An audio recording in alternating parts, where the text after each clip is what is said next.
Tidak ada di antara kita ini semua ini yang menghafal Al-Fatihah, enggak ada. Yang pernah menghafal Al-Fatihah angkat tangan, enggak ada. Kita semua tidak pernah menghafal Al-Fatihah, tapi tiba-tiba saja kita hafal.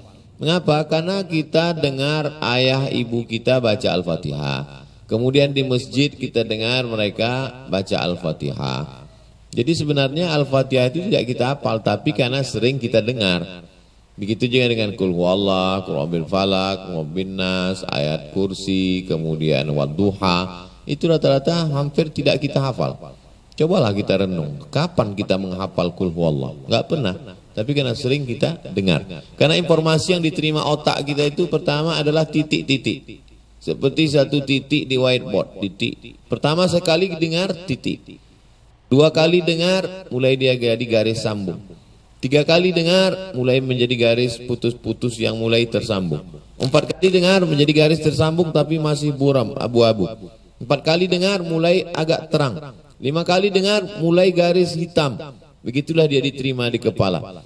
Maka ketika adik-adik menghafal, biasanya kepala ini fresh subuh atau menjelang subuh, bangun awal jam 3 atau jam 2 tahajud, sholat sunat wudu, sholat sunat taubat, sholat sunat tahajud.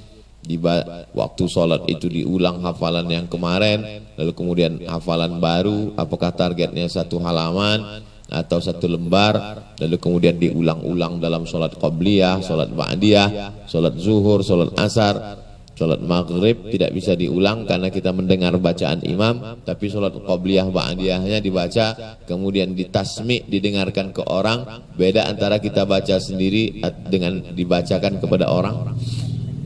Yang pertama. Yang kedua, syakautu ila waqi'in su'a hifzi. Aku melapor kepada guruku Imam Waqi, hafalanku kacau, kata Imam Syafi'i. Fa arsyadani ila tarkil ma'asi. Imam Waqi memesankan kepadaku tinggalkan perbuatan maksiat. Li'annal ilma nurun, karena ilmu itu cahaya. Wa nurullahi la yuhda lil 'asi. Cahaya Allah tidak diberikan kepada orang yang maksiat. Adik-adik alhamdulillah di sini terjaga. Matanya terjaga, pikirannya terjaga, hatinya terjaga. Dan sebab itu jaga. Karena Allah Ta'ala tidak mau memberikan cahaya itu kepada orang yang melakukan perbuatan maksiat. Walladzina idza fa'alu fahishatan, kalau ada dia silap khilaf, zakarullah, dia langsung ingat Allah, fastaghfirullah lidzunubihim, minta ampun kepada Allah, maka Allah mengampunkan silap salah dosa mereka. Kallabal rana ala qulubihim, ada satu titik di dalam hati mereka. Begitu ada satu titik hitam, hapus langsung dengan istighfar, salat sunat taubat, berwudu. Kalau dibiarkan titik ini, satu titik menjadi dua titik, menjadi tiga titik, menjadi hitam semua. Kita memandang dunia ini dengan pandangan yang hitam. Kalau orang pakai kacamata hitam, semua orang menjadi hitam. Tapi kalau kita pandang dengan cermin yang jernih, yang bening, maka semuanya menjadi terang benderang. Oleh sebab itu, jauh perbuatan maksiat. Yang ketiga, jangan aniaya orang, jangan zolimi orang. Karena da'watul mazlum la turad, doa orang teraniaya tidak tertolak. Jadi seringkali sebenarnya kita mendapatkan keberuntungan hidup itu dari doa orang lain.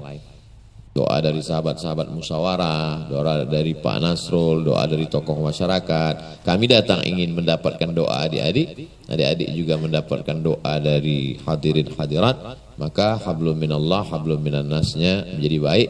Maka insya Allah jaga yang tiga ini, insya Allah hafalannya kuat. Mudah-mudahan menjadi para penghafal Al-Quran yang menjaga amanah Allah Ta'ala, menjaga Al-Quran. Nauzubillah, ketika semua Al-Quran terbakar seperti yang terjadi di Baghdad saat serangan Mongol, Genghis Khan menghancurkan semua perpustakaan, dibakar sampai air sungai Tigris, sungai Efrat itu hitam karena Quran manuskrip tinta-tinta itu luntur dibuang, sampai kuda menyeberang dari sungai Efrat dengan sungai Tigris di belahan bumi Allah Subhanahu wa taala. Tapi kemudian mengapa Quran tidak hilang? Karena Quran ada di kepala. Di kepala. Andai terbakar semua perpustakaan, andai hilang semua Al-Quran mushaf, Andai dicabut begitu dibuka Quran tinggal kertas putih, Quran tidak akan hilang. Kenapa? Karena ada anak-anak adik-adikku sekalian. Oleh sebab itu, kalian adalah manusia-manusia yang dipilih oleh Allah untuk menerima wahyu Allah yang ditanamkan sebagaimana dulu Jibril menanamkannya, mengset up-nya ke dalam hati Muhammad sallallahu alaihi wasallam.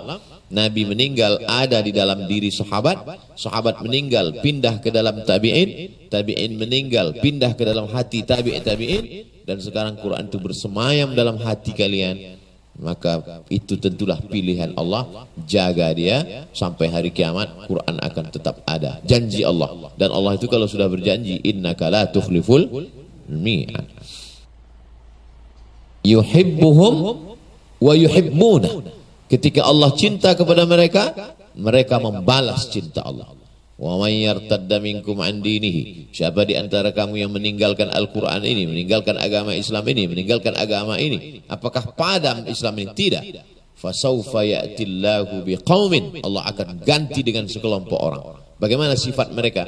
Yuhibbuhum, Allah cinta kepada mereka. Wa yuhibbunah, Allah balas cinta mereka. Lalu kemudian mereka akan menolong agama Allah dengan nyawa dan harta mereka. Dan yang paling penting, la yakhafuna fillah laumata laim. Mereka tidak pernah takut sedikit pun terhadap orang yang mencela. Bahasa Al-Qur'annya laumata laim, mencela. Bahasa sekarangnya membuli, haters, caci maki, sumpah serapah. Mereka tak pernah takut. Karena takut mereka sudah habis untuk Allah. Sampai tak tersisa sedikit pun takut mereka untuk manusia. Untuk Covid ada sedikit. Tetap ikut protokol kesehatan. Wallahu a'lam.